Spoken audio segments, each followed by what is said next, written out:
صل على محمد وآل محمد.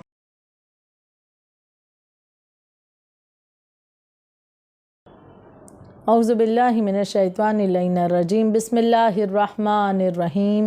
اللہم صل علی محمد و آل محمد وعجل فرجہم. محترم ناظرین و سامعین، السلام علیکم ورحمۃ اللہ وبرکاتہ. سب سے پہلے مبارکباد اس پرمسرت موقع کی جو کہ ہمارے 10ویں امام کی ولادت کی تاریخ ہے. امام علی نقی علیہ السلام کی ولادت کی تاریخ ہے. بڑا ہی پرمسرت موقع ہے. اس خوشی کی مبارکباد ہم سب سے پہلے اپنے وقت کے امام کی خدمت میں پیش کرتے ہیں اور ساتھ ہی ساتھ دعا گو ہیں خداوند عالم کی بارگاہ میں کہ پروردگار عالم ہمارے 10ویں امام کے صدقے میں جہاں کہیں بھی شیعان حیدر کرار موجود ہیں، اہل بیت کے چاہنے والے موجود ہیں، خدا ان کی جان و مال و عزت و آبرو اور سب سے اہم کہ ایمان کی حفاظت فرمائے، حاجتیں برلائے. یقیناً بہت ہی خوشی کا موقع ہے. امام کی آمد ہے اس دنیا میں. امام کی فضائل و مناقب بے شمار ہیں. ان میں سے آج ایک روایت کا ذکر کرنا چاہوں گی، اور یہ روایت ایک ایسی روایت کہ جس کے ذریعے ان درد مندوں کے دلوں کو ایک مرہم مل جائے گا کہ جو اپنی ایک بہت بڑی مشکل سے زندگی میں سامنا کرتے ہیں اور اس کو ان چیزوں کو فیس کرتے ہوئے اپنی زندگی میں اس طرح سے آگے بڑھتے ہیں کہ بعض اوقات بہت مایوسی، نا امیدی کی طرف، شکوے شکایت کی طرف، نگیٹیوٹی کی طرف بڑھتے ہوئے چلے جاتے ہیں. اور اس کے متعلق امام کی یہ روایت کس طرح سے بہترین انداز میں ہمیں سہارا دیتی ہوئی نظر آتی ہے، ہمیں راہ دکھاتی ہوئی نظر آتی ہے اور ہمیں ان نیگیٹیوٹی سے پازیٹیوٹی کی طرف لاتی ہوئی نظر آتی ہے. کہ جب وہ کون سا مسئلہ کہ جب اس دنیا کی زندگی میں کبھی کبھی ایسے بھی موقع آتے ہیں کہ انسان مالی اعتبار سے بہت سی مشکلات کا سامنا کرتا ہے. مالی اعتبار سے یعنی اس کے مال میں اضافہ نہیں ہو رہا، یا کوئی نوکری نہیں مل رہی، یا روزی روزگار کرتا ہے تو اس میں برکت نہیں ہوتی. مالی اعتبار سے بہت سی پریشانیاں ہیں، ان کا سامنا کرتا ہے. تو انسان یقیناً سب سے پہلا جو ایمان والے ہیں، جو مومن ہیں، ان کا تو شیوا یہ ہے کہ وہ ہر حال میں راضی رہتے ہیں اور خدا کا شکر ادا کرتے ہیں. لیکن یہ شیطان، یہ ابلیس ملعون کبھی کبھی اس انداز سے وسوسے ڈالتا ہے کہ انسان خدا کی طرف سے کچھ ایسے الفاظ، کچھ ایسے جملے کہنے لگتا ہے کہ جو کفر کے ضمن میں وارد ہو جاتے ہیں، جو نا امیدی کی طرف انسان کو لے جاتے ہیں. اور یہ کس بنا پر؟ صرف اس لیے کہ وہ مالی اعتبار سے پیچھے ہے، دوسروں کے اتنا مال و دولت اس کے پاس نہیں ہے، اس لیے اس نے سمجھا کہ بس ہمارا رزق تنگ ہو گیا. اور دیکھیں، رزق کی فراوانی کے لیے یقیناً دین اسلام نے بہت سی دعائیں، بہت سے وظائف بیان کیے ہیں جن کا سہارا لے کر انسان اپنے رزق کی تنگی کو دور کر سکتا ہے. لیکن ہم یہ بھی دیکھتے ہیں کہ جہاں ہم ان تمام دعاؤں کو اور تمام وظائف کو پورا کرتے ہیں، اگر خدا نہیں چاہتا ہے تو وہ پریشانی دور نہیں ہوتی، یا خدا کی مصلحت کیوں کہیں اگر آسان لفظوں میں، کہ خدا کی مصلحت اس میں ہے کہ وہ ابھی ہمیں اس حالت میں دیکھنا چاہتا ہے.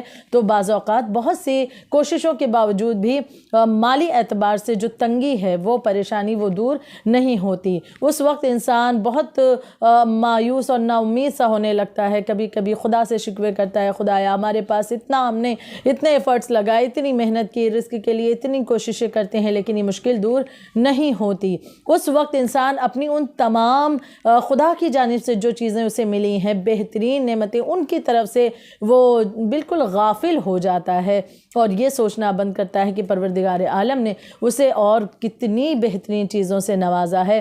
امام اس حوالے سے امام کی یہ روایت بہترین طریقے سے رہنمائی کرتی ہوئی نظر آتی ہے کہ ایک مرتبہ ابو الہاشم نامی ایک شخص ہے، ابو الہاشم جعفری جس کا نام ہے، ایک مرتبہ امام علی نقی علیہ السلام کے خدمت میں حاضر ہوا اور یہ بہت پریشان ہے مالی اعتبار سے اور تنگ دستی کا سامنا کر رہا ہے. امام کے پاس یہ آیا ہے اور دل میں یہ سوچ رہا ہے کہ ایک شکایت ہے اس کے دل میں خدا کی جانب سے کہ اس کے پاس مال کی تنگی اتنی زیادہ اور یہ مشکل گھڑی سے باہر نکل نہیں پا رہا. تو ایک اپنے دل میں ایک شکوہ، ایک شکایت لے کر کے اپنی تنگ دست دستی کا رونا لے کر کے یہ دل ہی دل میں یہ تمام باتیں اس کی چل رہی ہے اور امام کی خدمت میں آتا ہے کہ یہ تمام باتیں یہ امام کی خدمت میں کہے گا اس طرح سے.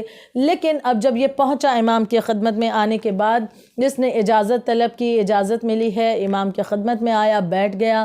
اب اس سے پہلے کہ یہ کچھ کہتا امام جنہیں پروردگار عالم نے من معصوم ہستیوں کو علم غیب عطا کیا ہے, وہ علم عطا کیا ہے کہ انسان کے سوال کرنے کی بھی ضرورت نہیں ہے, وہ دلوں کے حال کو جانتے ہیں, وہ ہمارے دل میں جو چیزیں پوشیدہ ہیں ان چیزوں کے بارے میں بھی علم رکھتے ہیں. اب یہ شخص ابو الہاشم جب پہنچا ہے چاہتا ہے کہ اپنی تنگ دستی کا رونا روئی یا جو بھی شکوے شکایت کرنے کے لیے خدا کی جانب سے جو یہ مایوس ہو رہا ہے, یہ تمام باتیں ایک نگیٹیو چیزیں اس کے ذہن میں جو چل رہی ہے اس نگیٹیوٹی کے ماتحت باتوں کو پیش کرنے امام کی خدمت میں آئے. لیکن جیسے ہی آ کر بیٹھتا ہے امام کے پاس, امام نے اس سے جو جملہ کہا ہے وہ کیا تھا؟ امام فرماتے ہیں اے ابو الہاشم, تمہیں اللہ نے اتنی نعمتیں دی ہیں, تم اللہ کی کن کن نعمتوں کا شکر ادا کرو گے؟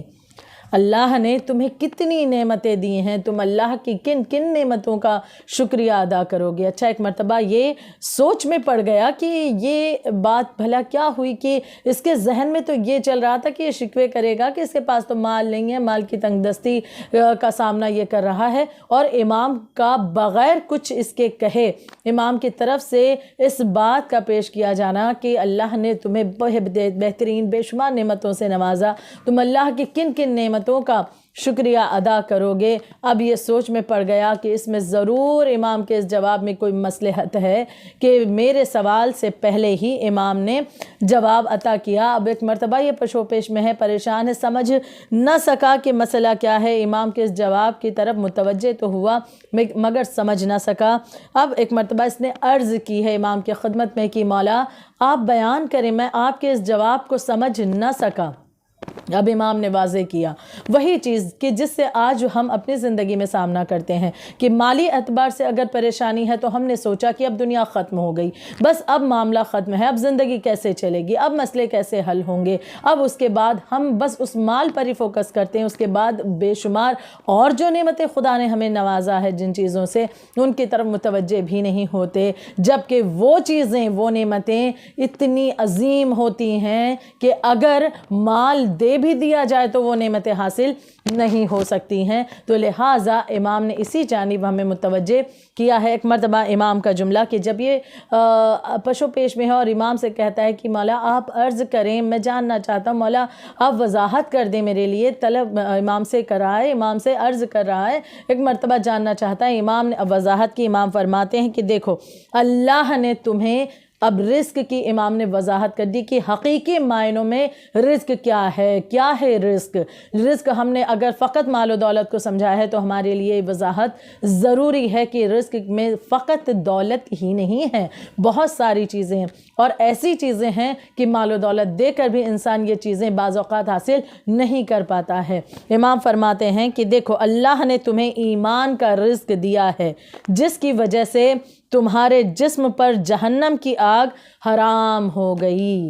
بے شک یہ بہت بڑا رزق ہے ایمان. ہم اپنی پوری زندگی جو کچھ بھی کرتے ہیں, ہر ایک چیز کا دار و مدار ہمارا جو ہے قبولیت کا, ہماری اعمال کا, وہ ہمارے ایمان پر ہے. اگر ایمان درست ہے تو بے شک پروردگار عالم ان ہمارے اعمال کو قبول کرنے والا ہے, اور بے شک اگر ایمان درست ہے, ہمارا ایمان بہتر ہے, اگر ہم با ایمان ہیں, بے ایمان نہیں ہیں, با ایمان ہیں, تو بے شک پروردگار عالم کا وعدہ ہے کہ وہ جہنم کی آگ سے ہمارے جسم کو محفوظ رکھے گا, وہ ہمیں جنت کی بشارت دے گا, وہ ہمیں جزا عنایت کرے گا, وہ ہمیں ثواب عطا فرمائے گا. تو ایک بہترین رزق جسے ہم نے رزق سمجھا ہی نہیں, کہ ایمان کو ہم نے رزق شاید نہ سمجھا ہو, لیکن سب سے اہم چیز ہے انسان کا ایمان, جو بہترین رزق میں شمار ہوتا ہے, حقیقی معنوں میں رزق میں شمار ہو رہا ہے, اور وہ ہے ایمان. کیونکہ ایمان وہ رزق ہے کہ اگر ایمان ہے تو انسان سب سے بڑے نقصان یعنی جہنم سے محفوظ رہ جائے گا. اگر اس دنیا کا مال و دولت ہے تو فقط انسان ذرا اس